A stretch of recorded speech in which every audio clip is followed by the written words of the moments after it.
since November 2017 saw the return of the War Games match, the feature match from the latest NXT TakeOver special, I thought, wouldn't it be great if my latest top 10 list was about the War Games match? The special match made famous in the NWA and WCW, the Ultimate Team Warfare Battle. 2 teams of 4 or 5 duking it out in a giant steel cage structure with a roof on top, surrounding 2 rings. A very unique structure, very unique setup, and unlike anything that pro wrestling has done before. So it was only a natural thing for that match to become the big attraction that it became.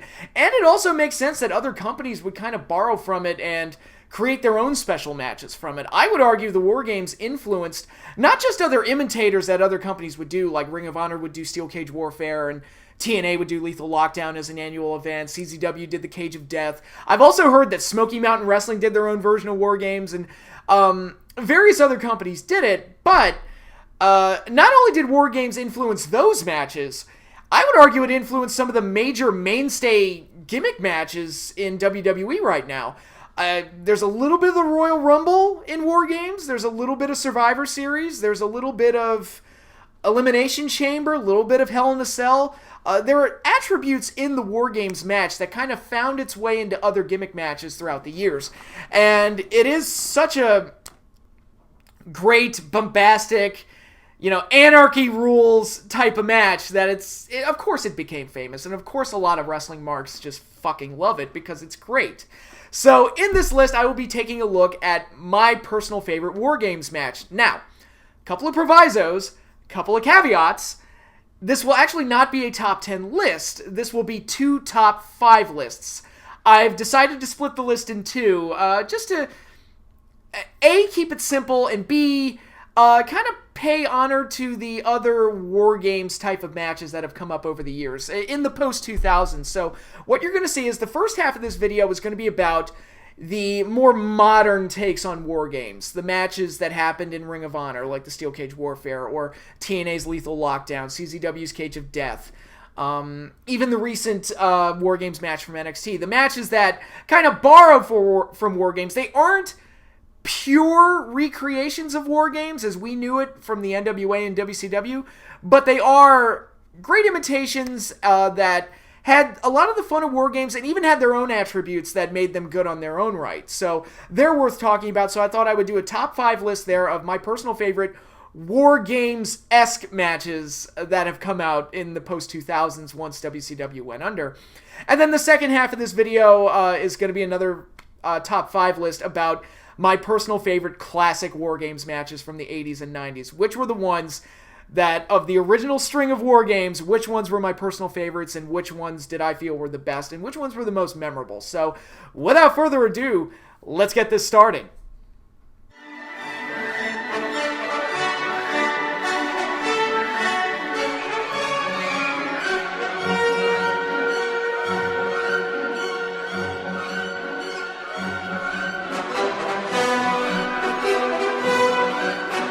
Well, I did just see this one for the first time a couple weeks ago, so it's still a little fresh in my mind. But yeah, NXT TakeOver's latest take on War Games. Very entertaining, very good. You had the 3-team setup, which a lot of people were skeptical about leading into this match, citing Fall Brawl 98's take on the War Games with 3 teams as being an example of how that format doesn't work. I argued it wasn't the 3-team format that killed it, it was the fact that it was poorly booked that killed it. And sure enough, NXT put on a good one, pretty much putting that to rest and proving me right. It wasn't a completely perfect recreation of War Games. Like I said, it didn't have a roof on the cell, which kind of a disappointment for me personally, but everything else was fine. You had the Undisputed Era taking on Sanity, taking on the really weird makeshift team of the Authors of Pain and Roderick Strong. Remaining members of the team were kept in shark cages up on the stage, which... What is WWE's obsession with shark cages? I don't know. It's weird. But anyway, yeah, so some formatting changes, so it wasn't completely pure. It wasn't a completely pure return for War Games, but it was close enough, and it was entertaining in its own right, and just wild and fun all the way through. The right team got the win as the Undisputed Era. I feel is kind of, they need to be the top heels on NXT right now. And yeah, it was just a nice, action-packed, solid return for War Games, even if it wasn't completely perfect. It was perfectly entertaining for what it was, and one of the more fun matches this year. I wouldn't say it's a match of the year candidate or anything like that, but it was just purely fun all the way through. And it was just a nice, fun main event that had some nostalgic feels to it too, because it kind of, having the 2 ring setup really helped sell me on the War Games thing. That really, more than anything else, that was really like, yeah, that just feels right. That just feels good. And you see guys getting thrown across the 2 rings and all that other fun stuff. And that's the type of stuff I love about War Games. Just having the big field to play on, that just makes it so much more fun. But yeah, hopefully NXT does this again. Hopefully not too soon, because as I've said in the past, War Games to me works better if you save it for when you need it and not as an annual thing. But yeah, hopefully NXT does it again. Hopefully WWE does it again. This would be a great match to do on the main roster. Again, if the situation calls for it. But with any case, let's get to the next one on the list.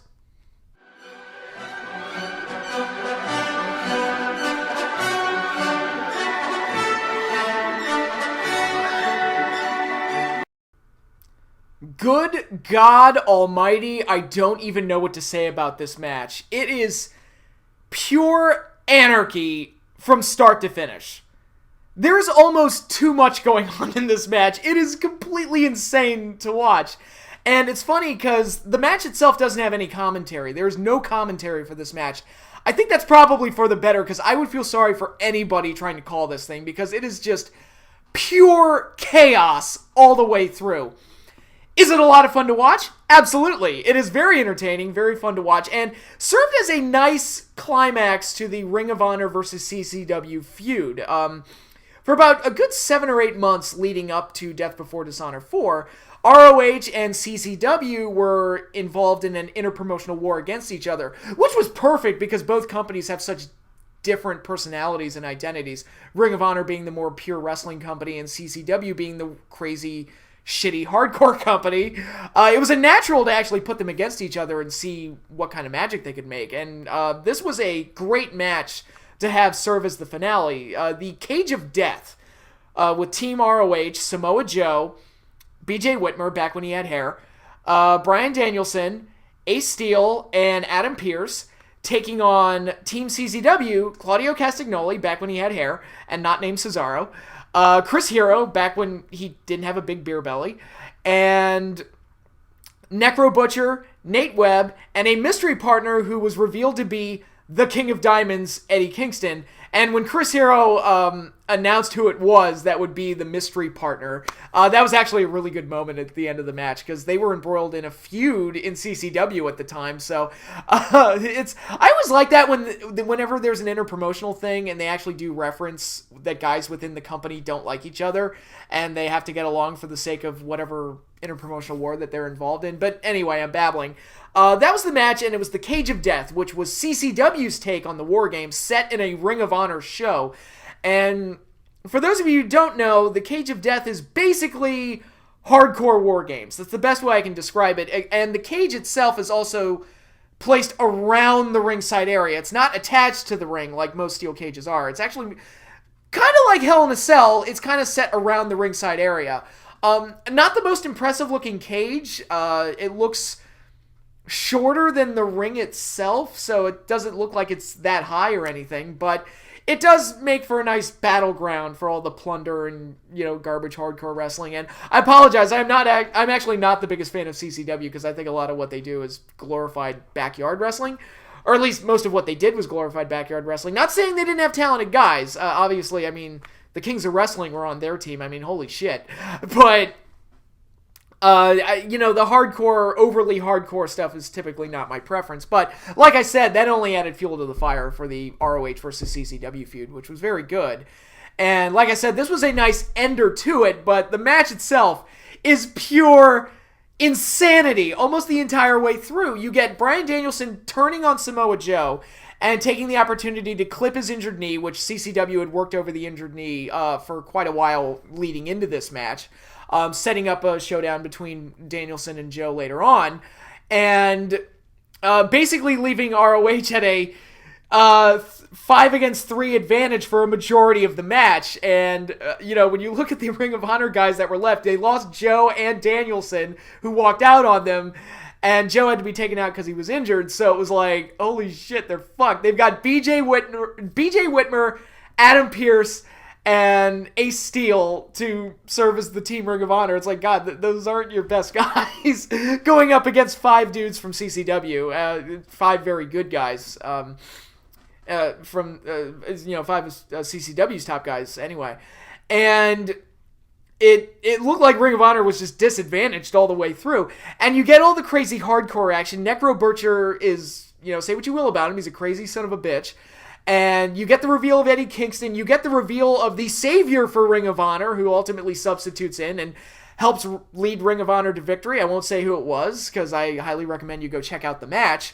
But I will say that he is the CCW killer, and turned out to be quite the hero for Team ROH. But the match is just wild and crazy all the way through. It's just wild hardcore action, wild stunts, and a bunch of storylines going on, like Eddie Kingston coming in, even though he's feuding with Chris Hero at the time, and Danielson turning on Joe, and various other things going on.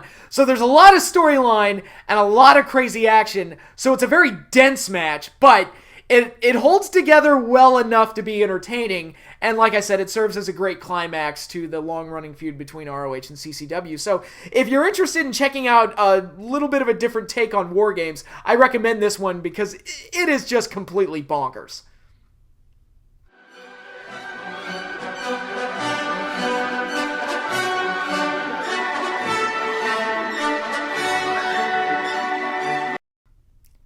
I remember at the time this match happened, a lot of people said that the 2007 edition of Lethal Lockdown was TNA's best Lethal Lockdown match, and by extension, their best attempt at recreating War Games. I don't completely agree with that. There's one that I liked a little bit better, which is going to be on this list, but I thought the 2007 match was very good. It was Team Angle, Kurt Angle, Sting, Jeff Jarrett, Rhino, and Samoa Joe taking on Team Christian Cage, Tomko, AJ Styles, Scott Steiner, and the Monster Abyss. So you had some of the best talents at TNA, some of the best TNA homegrown stars, some of the best main event stars from WWE, and it proved to be a very nice mix of talent and a very exciting match all around. You did get that one spot where Kurt Angle threw poor AJ Styles off the top of the Lethal Lockdown, and I guess I'll talk about the Lethal Lockdown match. It's where it kind of falters from recapturing War Games is that the 6 Sides of Steel itself, not the biggest playing field, as I've said before. It's very small. You're confined to one ring that feels smaller than a normal ring because it's 6 sides. And but where it does succeed, where a lot of other War Games recreations fail, it has the giant roof that actually comes down once all the men have entered, which I thought that was a nice touch, where that really sells you on the match beyond aspect of War Games, where the cage changes appearance once everybody has gotten in there. So I thought that was a nice touch in doing it that way, and made for a nice little mid-match attraction. It's like, okay, now it's time for the raging climax. And the roof would have like weapons attached to it and stuff, and they would do crazy spots off the top and all that stuff. So overall, I thought Lethal Lockdown 2007 was very entertaining, one of the better Lethal Lockdown matches the TNA ever did. The star power certainly helped. The effort from the guys involved certainly helped. I mentioned the spot from AJ Styles. I also mentioned or I haven't mentioned yet, Scott Steiner actually breaking out a Frankensteiner for this match, and he would do it again throughout the year, and I'm like, yeah, Scotty Steiner, look at him, still going, still doing Frankensteiners, and everybody, I get very defensive of Scotty, because everybody talks about how much he sucks, and they really ragged on him in TNA. I'm like, fuck you, Scotty's great, I love Scott Steiner's the man. And you also had the team drama there with whether or not the babyface team could trust Jeff Jarrett, and this was the beginning of Jarrett turning into a babyface, and he proved himself to be a worthy member of the team, helping the babyfaces win. And overall, just very entertaining match. Again, a lot of star power, a lot of action, and just a lot of fun. And in my personal opinion, just a very good main event from TNA.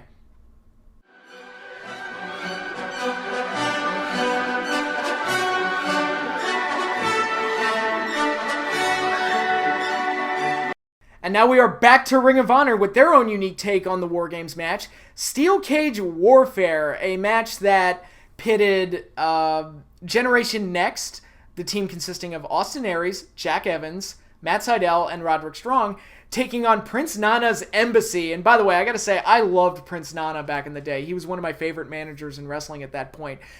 He's just cut from the same cloth as a Bobby Heenan or a Jimmy Hart or a Mr. Fuji, Classy Freddie Blassie, one of those guys. He would have fit in perfectly in the 80s, and he probably would have been one of the biggest personalities in the WWF at the time. But anyway, Prince Nana was a great manager. So, yeah, Generation Next taking on the Embassy. Alex Shelley, the traitor to Generation Next. The Monster Abyss, it is really weird seeing him in Ring of Honor, but he actually fit kind of well because no one else was like him. So he actually worked quite well in this match in particular. Jimmy Rave and Prince Nana himself, who was doing that faux manager bravery thing where he's like, oh, I'll go in there and fight with my boys, but I'll make sure to come out last after everybody's already gone in there, and I'll make sure I hide behind the Monster Abyss as he destroys everybody. So, a lot of classic old school booking in this match, and I really liked it. You also, in the finish, they worked in Jade Chung, who had been abused by the Embassy, and she came out and got her revenge and actually helped turn the tide in the babyface's favor. And talking about Steel Cage Warfare, it's not the most glamorous take on War Games. It's a basic steel cage match with one ring, and there's no roof, there's no special add-on to make it even more special than that. It just has the rule structure of War Games with a normal steel cage. One rule change that I found very interesting, and one that I really like, is that eliminations are the key to victory. It's not one fall to a finish. It's not submit or surrender after everybody's in there. No match beyond. It's eliminations. You got to get rid of everybody on the opposing team to win. And eliminations can happen before everyone has entered. So the team that doesn't get the man advantage is doubly screwed if they get eliminated, because you could see, as we did in this match, you could see a permanent disadvantage. You'd never catch up. And that actually happened mid-match where Matt Sydal got eliminated and left the babyfaces at a 4-3 disadvantage for the remainder of the match until the elimination started happening. So, yeah, I really like that rule, and I thought that was very interesting. It added a different dimension to this that most other, or virtually all other War Game matches don't have. So it definitely had that going for it, and overall I thought this was a very well-booked, well-structured, well-put-together match.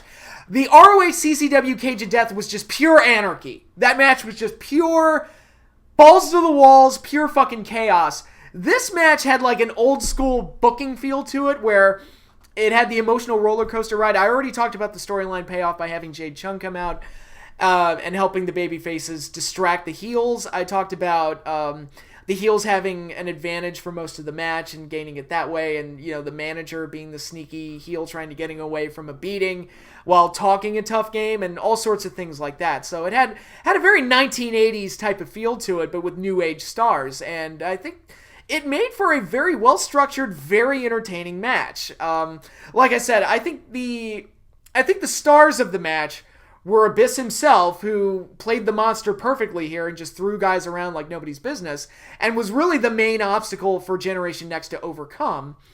And I also really like Jack Evans, who was the big superhero of the match, as he came out last for his team and was high-flying all over the place to give them, almost out of desperation, to give them an advantage in this match and to help even the sides a little bit. So Jack Evans came off very well in this. Actually, everybody kind of came off well in this. Alex Shelley's great. He's a guy that should have gotten a big singles push and never did. I was always a big fan of Alex Shelley, and he just always got relegated to tag team work. I'm like, there's a Chris Jericho in that guy, and it never got tapped into, and that disappoints me. But anyway, I thought the match was very entertaining. I thought it was very satisfying when it was over. It came down to what it needed to come down to, with Prince Nana getting egg on his face and getting trapped in there with Austin Aries and Roderick Strong for the closing sequence, and basically getting tagged by the two baby faces, and then they get their revenge on him, and ultimately they get the win, and it's just satisfying all around. So a very well booked match, very good stuff. Like I said, Abyss and Jack Evans were the real stars in this for me, and very well put together match. So while the Steel Cage Warfare structure itself isn't that dynamic, I thought the booking in this match was very, very good and made up for it. So, very entertaining match. Really loved it. And one thing I got to give Ring of Honor props for, they didn't turn Steel Cage Warfare into an annual thing. It was one of those gimmick matches. They saved it for when they needed it. I think they've only done it 3 or 4 times, and the last time they did it, as far as I know, was for ROH versus Scum, and that was for over 4 years ago, close to 5 years ago. So that's a good thing. I think War Games works better as a situation where you save it for when you need it. It's not best when it's an annual event, because you saw it in TNA. They ran out of ideas on how to handle Lethal Lockdown. And you saw it with WCW, where they, up until the NWO came in 96 and 97, they were kind of getting into a period where the War Games matches were kind of treading water and kind of just looking like the same thing over and over again. And the feuds and stars surrounding the War Games matches were getting less and less interesting. And that's because they had to do it every year. So not doing it every year, I think, makes the match feel more special, and that's something I appreciate Ring of Honor for doing, and not overdoing Steel Cage Warfare. But overall, very entertaining match. I highly recommend checking out. It's definitely worth a look.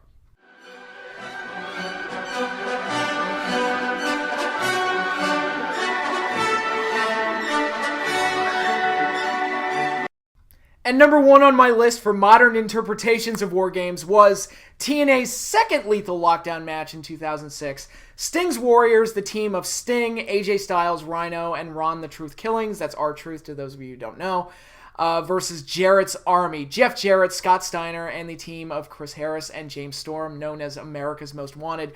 One of my favorite tag teams from the era, and one that doesn't really get enough credit nowadays, but I think personally one of the best teams in TNA history. But this was TNA's, like I said, it was their second attempt at Lethal Lockdown, but it was the first one they did that was good. The one that they did in 2005, the year before, was garbage. Really, really bad. If you don't believe me, go back and watch it. That Lethal Lockdown match from 2005 was complete and utter shit. One of the worst matches in company history, in my opinion. So there was plenty of room for improvement, and improve it they did. I think they involved better talents. They had the big name stars. You know, they had Sting in there. They had Scott Steiner in there. They had better storylines going on at the time, like Sting wanting to pursue and being coaxed out of retirement by Jeff Jarrett, and that whole thing. You had Rhino, who hated Jarrett. You had AJ, who had beef with Jarrett and was getting ready to feud with AMW for the tag titles. Ron Killings had previous beef with Jarrett. So you had a lot of different things going on here to really better set up the match than the one they had done the year before. I also think having guys like AJ and America's Most Wanted in there helped make the match better from an action standpoint and made it a more visually interesting match.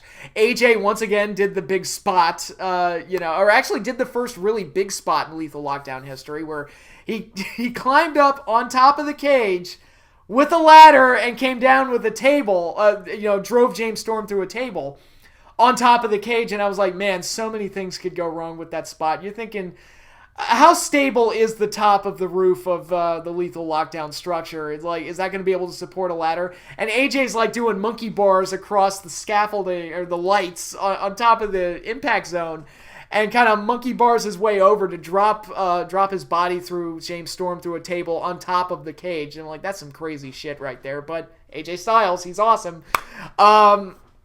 They worked in a Tower of Doom spot as well. It was just, this was closer to the spirit of War Games, much closer than the one they had done the year before. So a lot more satisfying as a result. And just a very entertaining match. And a lot of that is my appreciation for the talents involved. A lot of that is for the effort and the booking and various other things. But overall, I just thought it was a very entertaining match. And this was kind of the one that, it was the first, at the time, because I hadn't seen the Ring of Honor Steel Cage Warfare yet. I didn't see that one until years later.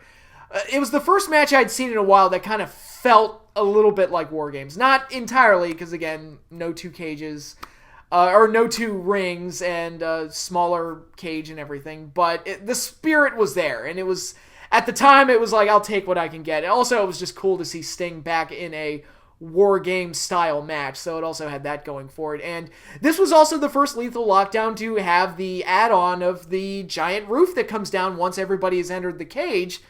They bring down the giant roof with the weapons and everything, and then Lethal Lockdown begins. The match beyond.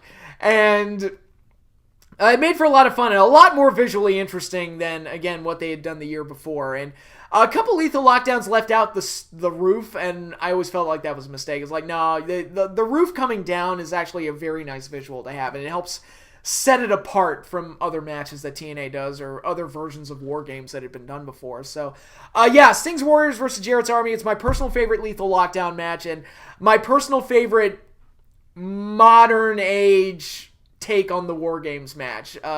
Because for me, it was kind of the return of War Games, and I thought at the time it's probably the best we'll ever get at this point. But again, there are other versions of War Games out there. There's the Cage of Death, there's Steel Cage Warfare, various other ones. And now that NXT has done their own version of War Games, one can only hope that WWE will do another one, and it won't take him 20 years to bring it back. So fingers crossed, here's hoping.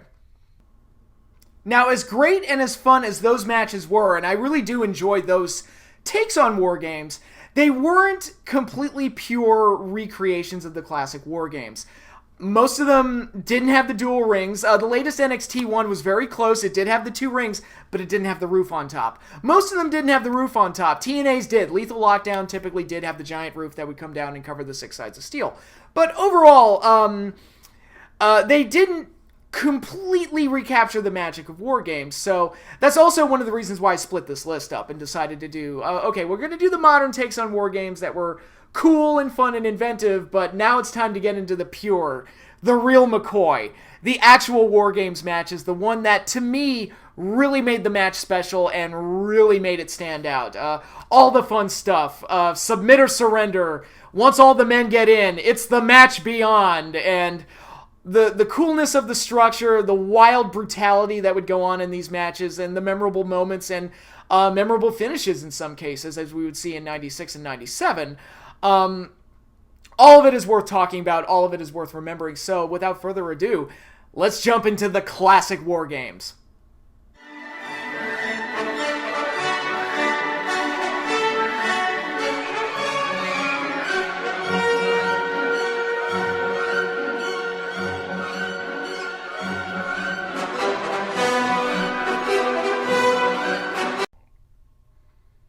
There is no faction more synonymous with War Games than the Four Horsemen.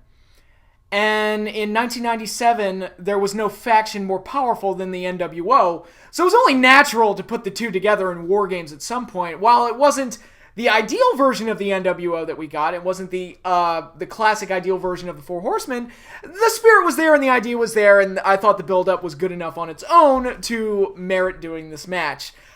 This obviously stemmed from the now infamous segment where the NWO mocked the Four Horsemen, making fun of Arn Anderson's retirement. I thought it was funny, but some people thought it was very disrespectful. I love Arn and everything, but, let the heels be heels. That's kind of my attitude towards it. Let the heels get heat. And let them do mean and nasty things to get the heat. That was my take on it. But anyway, I thought this match was a good match to do. You had, on the Four Horsemen side, you had Ric Flair, Steve Mongo McMichael, who was not terrible in this match, so we'll give him a pass. And Chris Benoit, somebody you may have heard of, not sure. He's kind of been washed away from the annals of wrestling history. But he had a good performance in this match. He was actually kind of the star for the babyface team. And the 4th member, Kurt Hennig, who took Arn Anderson's spot. Not his dog spot, not his liver spot, but his spot. But he was going into the match injured thanks to an attack from the NWO. So, there was that. So there was thought that there might be a disadvantage for the Four Horsemen going into this match. And on the NWO side, you had team captain Kevin Nash, Six Pac, Sean Waltman, Conan, and Marcus Buff Bagwell, who looked like a star, didn't have all the talent. You look at him in this match, he oozes charisma and everything. He's just not the most talented dude in the world. So it's unfortunate that it's like, God, if he only had like a little bit of talent, because the dude was charismatic. But anyway, I'm getting off track. I thought the match was very entertaining and a very good setup for War Games. Not the most violent War Games. The ones in 96 and 97 were not that violent compared to the ones that we got earlier on. But I think the NWO added a new excitement factor to the War Games because they were guys that operated outside the rules. And they were guys that, If anybody could curtail or skirt around War Games and not make it a fair fight, it was the NWO. They did it in 96, and they did it again here in 97, as we would find out in the conclusion to this match. But I thought the match was really good, very entertaining. The Four Horsemen were clearly the baby faces here. And you get to Kurt Hennig going in as the fourth man, reveals that he's not injured, takes his arm out of the sling, and you're thinking, fuck yes, the NWO's gonna get it! And then it turns out Kurt Hennig pulls out 2 sets of handcuffs, and he attacks the Four Horsemen. He has joined the NWO, making it 5-on-3. And you get this really great kind of dastardly heel work with them motherfucking the Four Horsemen, where they chain up Benoit and Mongo, and they just continuously beat the crap out of the Four Horsemen and really beat up Flair. And they threaten, they keep putting the microphone in their face and saying, do you surrender? Do you give up? And they keep saying, no, no. And even though they're getting pounded to death at, a 5-on-3 advantage. And then it gets to a point where they threaten to shut the cage door on Flair's head, to where they finally surrender just to make sure that Flair, makes it out okay. And then they slam the door on his head anyway. So, yeah, just great dastardly heel work. And it's like, God, fuck you guys. Fuck you guys. You're terrible people, and you're awful, and I hope Sting kicks all your asses. And that's really the magic of doing something like this. Is like, you got to build that heat. And you just got to, like, God, fuck those guys. I want somebody to beat them up. And they had Sting kind of waiting in the wings to be the guy to finally take down the NWO. Then they fucked it up at Starrcade, but that's neither here nor there. For the time being, it was very good at building up heat on the heels and doing a very good job of building things even further for them and making the NWO look even more dangerous in the long run. So, overall, I thought it was a really well-booked War Games match.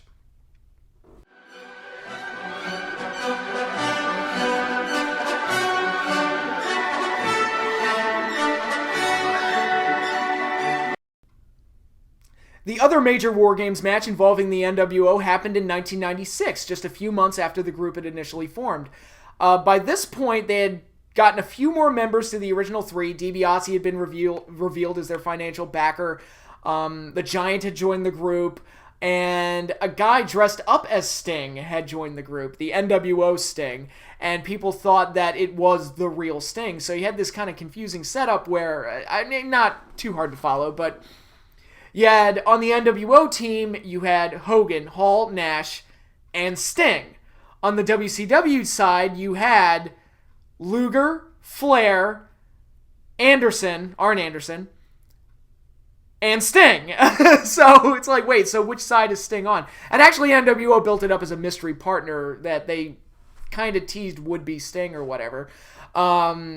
The guys in WCW were questioning Sting's loyalties, thought that he would be the next guy to join the NWO, which is funny because reports are that if Hogan didn't agree to the heel turn, Sting would have been the third man, which I don't think that would have worked, to be perfectly honest, because Sting never really worked as a heel. To me, he's just a natural babyface, but yeah, that whole mystery angle of who the NWO's fourth partner was and where Sting's loyalties lied made the match a lot more interesting. It just made it look like the NWO was just playing mind games with WCW left and right. We're just fucking them any way they could. And like I said in the 97 match, if anybody could get around making War Games a fair fight, it was the NWO. And at the time, a few months into the feud, it was thought that the War Games might be the great equalizer. This could be the thing. It's like, all right, we finally got the NWO on our playground, on our battleground, on WCW's battlefield. We can take them out. Locked in the 2 cages with them, we can take them out. And the end result was, man, they really should have trusted Sting, because Sting came out. And actually, I should note, the fake Sting for the NWO came out first and made everybody think, oh, fuck you, Sting. You've betrayed WCW. You're just as bad as Hogan. And then the fourth guy for WCW comes out, and it's the real Sting, and he stinger splashes everybody into oblivion, and it's awesome, and it's cool, and it's like, yes! Sting is on WCW's side, he's kicking all their asses. And then he turns to the WCW guys, the other 3 men on the team, and he goes, have I proven myself yet? And then he walks out. It's like, oh no, he's pissed off because they didn't trust him. And Yeah, dissension in WCW led to NWO ruling the day. In the end, NWO Sting put Luger in the Scorpion Death Drop while Hogan had him locked in a front face lock, and that was enough to get the referee to stop the match. Luger walks out hurt, and NWO is just destroying everything in sight. Randy Savage comes down to attack him.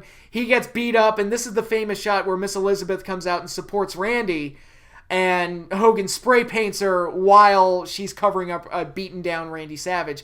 And then the NWO goes up to the announce booth and starts fucking around with them, and it was like, wow, the NWO, they're not fooling around. They really are, they're looking to fuck shit up and take names. So, this was a very important moment in the early stages of the NWO and furthering their build and building heat on them. And I alluded to it when I talked about them in 97, but especially in these early stages, they really needed to get heat on the NWO. You can't have them lose the first major match right out of the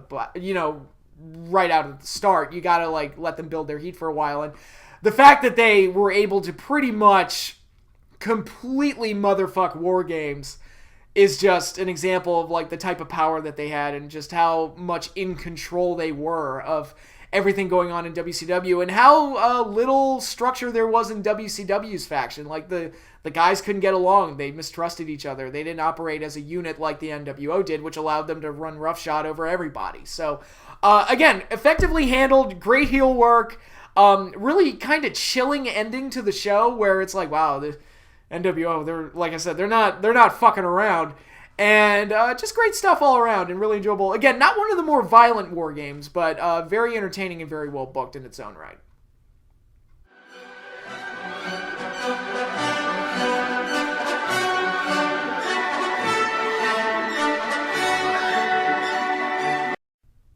And at Wrestle War 1991, we had a stellar War Games match involving the Four Horsemen and Sting's team. Sting's team consisted of the Steiner brothers, Rick and Scott, and Flying Brian Pillman, and the Four Horsemen side, it was Ric Flair, Barry Windham, Larry Zbyszko, and Sid Vicious, who's one of the weirder horsemen, but okay, we'll let it slide. He works in these type of matches, where he's just the big guy that gets to throw people around, and excellent match. Excellent stuff all around, really liked it. You had Flying Brian, who was set up as the injured man going in, and the Four Horsemen basically isolated him. They even attacked him pre-match and threw him into the cage to ensure that he would be the one to start the match for his team, pretty much making sure that he gets weakened throughout the match, setting him up to take the fall in the finale. So you had that story thread working throughout the entire match, and it paid off at the end. And it was just a great action-packed match. I think Sting is kind of a natural in this type of match. He fit in like a glove. I think the Steiner brothers are a nice addition to this match. And like I said, the Four Horsemen are just synonymous with War Games. So you got this really wild, really crazy, really violent match that was a lot of fun to watch. And one of the better War Games matches. And it's funny because in 1991, Flair's getting ready to leave at this point and head on over up north to WWF. And WCW's kind of in the shitter. I mean, the show was terrible at this point, but they did deliver this gem. This match was great. This match was awesome. Even with an appearance from El Gigante, Giant Gonzalez. He showed up, and even he couldn't diminish the match. The ending came about in a very scary way, unfortunately, where Sid Vicious went to powerbomb Flying Brian Pillman. Unfortunately, the roof of the cage was a little low, and he couldn't get him all the way up on the power bomb, and when he because of that, it kind of fucked up the way the move was done, and Flying Brian kind of came down on his head. Fortunately, it wasn't life-ending. It looked like it could have been. It was a really scary spot, but it was designed to be the finish, as once Flying Brian was pretty much knocked out, it was pretty much, the match was pretty much stopped right there as El Gigante ran in to help his little buddy, Flying Brian, which that's an odd pairing, to say the least. El Gigante and Flying Brian Pillman, but in any case, I thought the match was very entertaining, a lot of great talents involved, some of these guys at their very best, and like I said, Sting was just a perfect fit for War Games. I remember that one spot where he had Flair in the military pressed, and instead of slamming him, he kept pressing him up against the roof of the cage. And that was one of those really cool, inventive spots that really sold me on War Games. He actually repeated the spot a year later on Rick Rude in 1992. But Yeah, one of the stronger War Games. Excellent match. I think you can make a case for this one being the greatest one, to be perfectly honest. Like 1, 2, and 3 on this list, I had a hard time deciding which one would be, how they would be ranked, because they were all very, very good. But this one is a particularly strong one, but let's see what the other two are.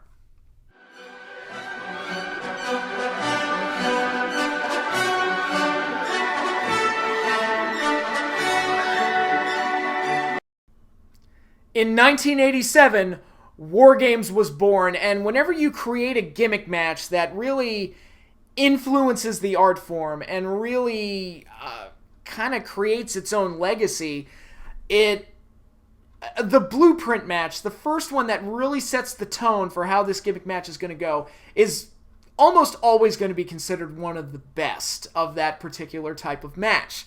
I think back to the Hell in a Cell match. For me personally, Shawn versus Undertaker will always be the best Hell in a Cell match of all time. The first Elimination Chamber match at Survivor Series 2002 will always be one of the better ones. Maybe not the best one, but it'll always be considered one of the better ones, especially to me. And the ladder match, even though Shawn and Razor at WrestleMania 10 wasn't the first ladder match, it was the first one to ever happen on that kind of scale, that kind of stage with so many eyeballs watching. I mean, it happened at a WrestleMania, for crying out loud. That will always be my personal favorite ladder match. And with War Games, the one in 1987, Great American Bash, this one will always rank very high for me as one of the all-time great War Games. When you look at that era of the NWA and the stars involved, this match is like a who's who. You've got Dusty Rhodes leading a team of him, Nikita Koloff, the Road Warriors, Hawk and Animal, and their manager, Paul Ellering. See, managers have been in War Games before. There was a precedent for it, so Prince Nana wasn't the first one to do it. And they took on the Four Horsemen. Probably the best version of the Four Horsemen to ever appear in a War Games. Ric Flair, Arn Anderson, Tully Blanchard, Lex Luger, and the manager, J.J. Dillon. So they involved as many people as they could in this thing. 10 men, 2 rings, 1 giant cage, pure war. And this match is just one of those matches that it's just pure magic from start to finish, because everything that you associate with War Games, the match beyond, the man advantage with the coin flip, the whole joke I started about the coin, every heel team in War Games had passed down this 2-sided coin, and that's how they always won the man advantage. And whenever a heel would turn babyface, he completely forgot that the 2-sided coin had existed. But yeah, you had that aspect to it. You had pure old school blood and guts wrestling, where almost everybody was busted open in this match. It was just a wild brawl from start to finish.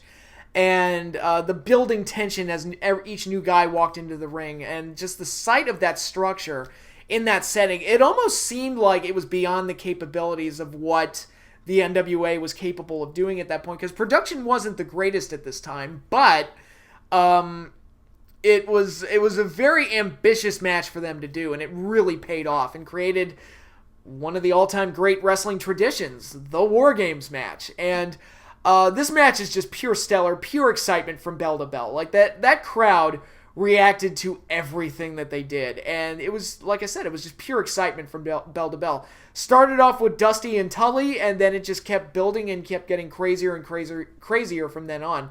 Very exciting match, excellent stuff. Babyfaces went over, and it was a match that really set the standard for War Games, and one that very few War Games matches would ever live up to, but there is one that I would put above it. So let's get into that one right now.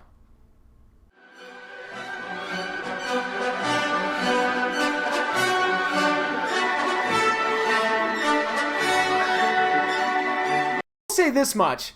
If you don't agree with me that the match at Wrestle War 92 is the greatest War Games match of all time, at the very least, you probably have to agree with me that it is the best War Games match of all time that does not have Ric Flair in it. Ric Flair was kind of synonymous with War Games, but by 92, he was in the WWF. Not available to do it this year, but they did it anyway, and I thought the end result was absolutely fantastic. You had Sting Squadron taking on Paulie Dangerously, Paul Heyman himself, his faction of the Dangerous Alliance in a 5-on-5 War Games match. On Sting's side, you had Sting, hooray, Ricky Steamboat, yes. Ricky the Dragon makes everything better.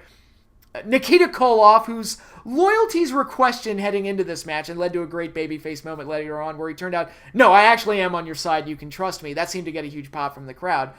Dustin Rhodes, soon to be Gold Dust in a couple years, but still growing, still developing, a lot of raw talent.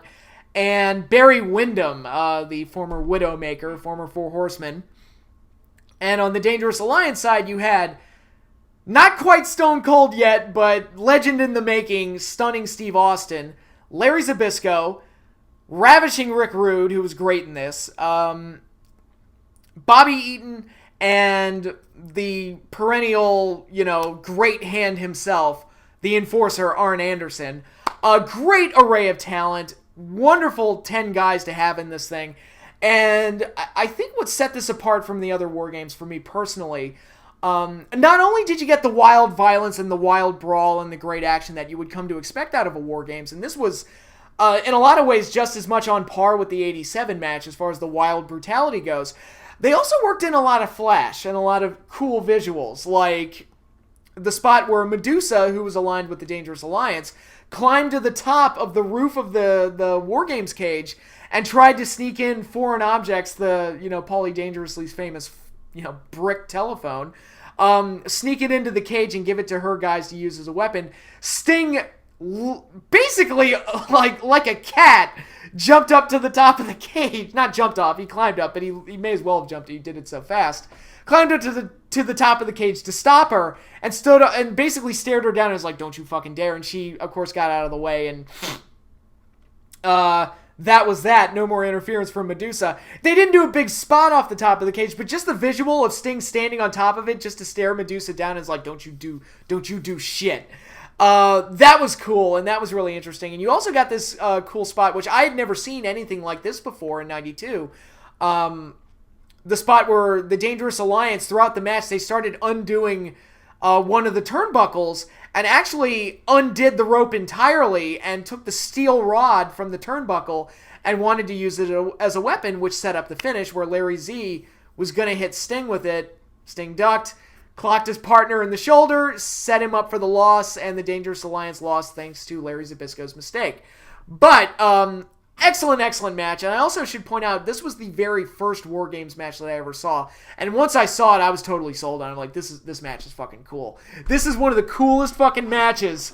It was insane, it was violent, it was brutal, and you look at the talents that were involved in this thing. It's, you got Arn Anderson, who's a veteran of War Games and a legend in the business. You got Sting, who's probably my favorite superhero-esque babyface of all time. You had, again, not quite Stone Cold yet, but Steve Austin, who was already a great talent, just waiting to find an identity and waiting to blossom. Ricky the Dragon Steamboat, the number one babyface in wrestling history, period, superhero or otherwise.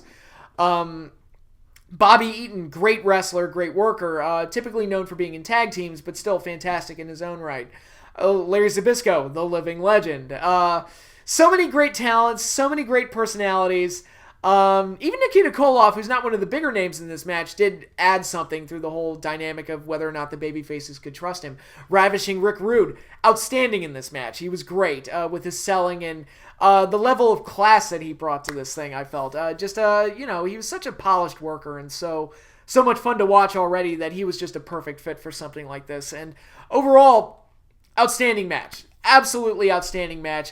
My personal favorite War Games match. And again, a lot of that has to do with the fact that it was the first one I ever saw, but I think most people who've seen this match would easily agree that if it's not the best War Games, it's very high on the list. It's, to me personally, the best display of how great a War Games match could be. I love it, and you can check it out on the WWE Network if you have a subscription. I highly recommend it.